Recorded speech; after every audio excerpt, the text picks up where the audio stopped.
to the three tiers of government. They've received a total of 1.143. A worry here, for last month, it was 2.1 trillion naira that was shared. We talked about that yesterday, trying to find out how states can accommodate the demands of the union, the workers' union. But for the month of May, we see that dropped to 1.1, a worrying one. I hope we can get some answers to that. Federal government got 365.81 billion naira. States got 388.42 billion naira. And now you notice that there was that change. So we see states getting more than the federal government because they should have more responsibilities. That's why we're hopping, down at them at this time. And if they say they cannot pay 60,000 naira, then can they cut down the expenses added to this and be able to accommodate what Labour is asking for? Local councils got 282 billion naira, and then, of course, you have those states who give the major source of foreign exchange to the country. They get 13% of mineral derivatives, 106.5.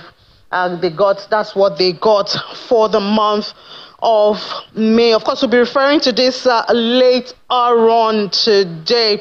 And talking about that, the issue of minimum wage, obviously still in the front burner. That's why we're drilling on the states to see what they get and how they can meet up with what Labour is demanding. And Labour has said that they will not take 62,000 naira. The meeting has ended, of the tripartite committee has ended, and now it's been given to the secretary of the federation to take it to the executive, of course, led by the president. We await what will happen. We do hope we'll not go on strike, but Labour is insisting no 62,000 naira as minimum wage.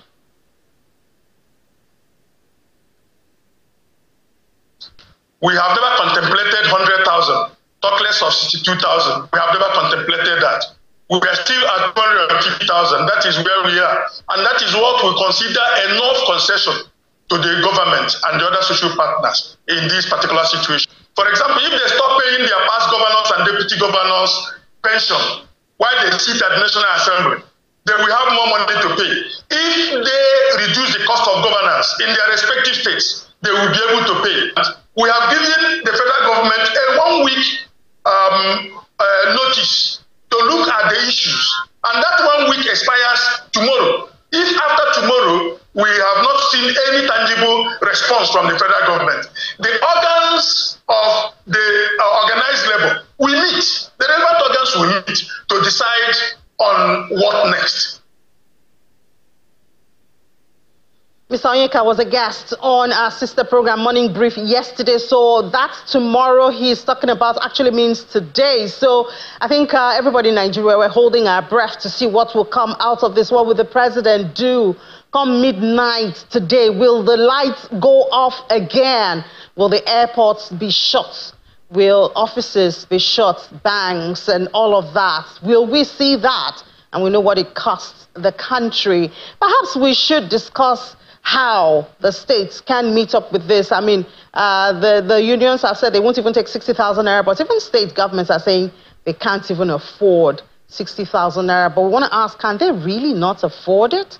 We heard what Mr. Onyeka said there from the trade union, giving some suggestions. Perhaps if they cut some of those expenses, they could be able to meet up. But let's speak to somebody who is very good with the numbers and has done a lot of research into the numbers, spendings of government. The Chief Executive Officer of BudgIT, Mr. Seun Igbinde, joins us virtually. Mr. Igbinde, good morning, and thank you for joining us this morning. It's a pleasure being here today. Thank you so much for inviting me. Great. Yeah. I'm sure you heard Mr. Onyeka suggesting perhaps if the states will cut some of those, there's security votes, there's pension to past governors and changing of their cars and things like that. Perhaps the states will be able to pay maybe the 250,000 naira that labor unions are asking for. What are your thoughts on this? It's a fair argument to have, and I think it's also because we have always insisted that public office holders should show examples of probity, examples of integrity when it comes to use of public resources. Everybody's saying that the governors, the president, or the entire apparatus of government have not acted like we are in any austere situation. They have not acted as if we are in a challenging fiscal environment. So people, the workers also want a piece of that.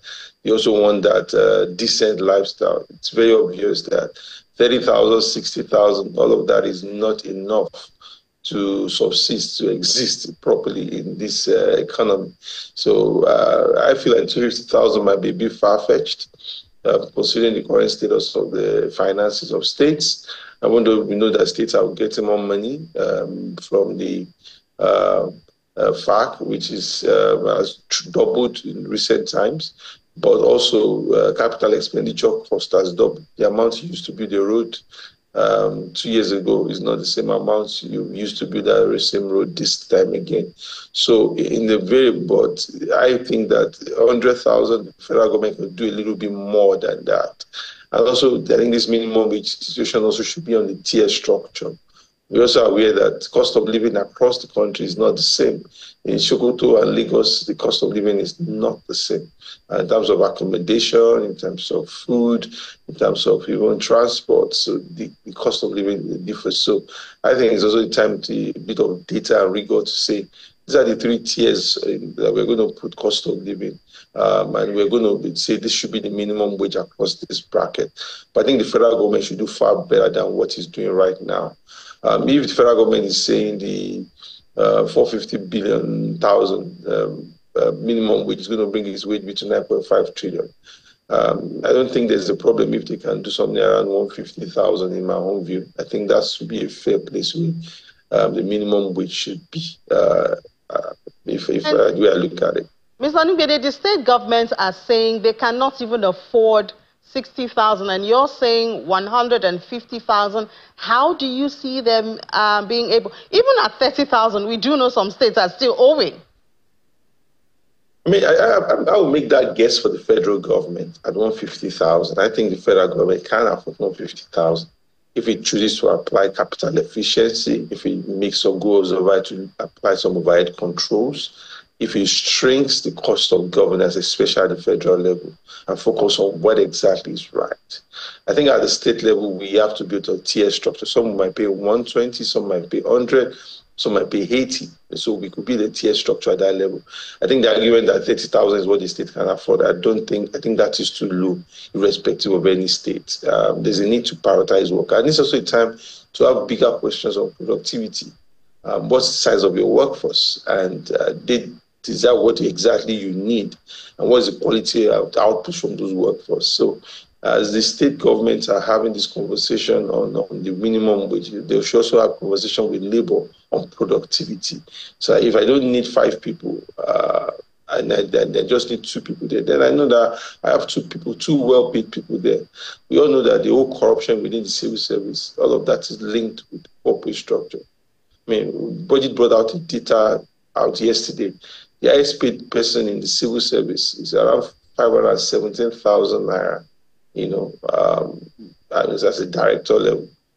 And let's be honest with ourselves, we have directors with children in the UK, in the US, and in luxurious lifestyles. I mean, so is that from that salary that they begin to that they enjoy those kind of luxury? So in some sort of way, we must pay people what is decent. And at the end of the day, now put punitive systems to check corruption and to check abuse. So I believe that with 60,000 to 80,000 naira minimum, I feel like a whole lot of states, with the size of the population, with the size of their workforce, can afford that. And I think the federal government should take the higher end of the bargain, maybe at around 150,000. All right, and you talked about the issue of productivity, and I know that BudgIT you did some research into the issue of ghost workers some time ago, and you did find that they're actually ghost workers, right? And obviously, this increases the expenses of the state government. Talking about efficiency, these are the top 5. This is from your number, Mr. Onigide. Akwa Ibom had 2,713. Kano up to 4,000. Jigawa, Kwara, Sokoto. And I'm not sure these things have been eliminated at this time. Obviously, this is feeding into the cost of operations of every state and, denying requests, genuine requests that could have been met. Yeah, I mean, this report was sourced from SIFTAS. That was a World Bank funded project on fiscal governance across states.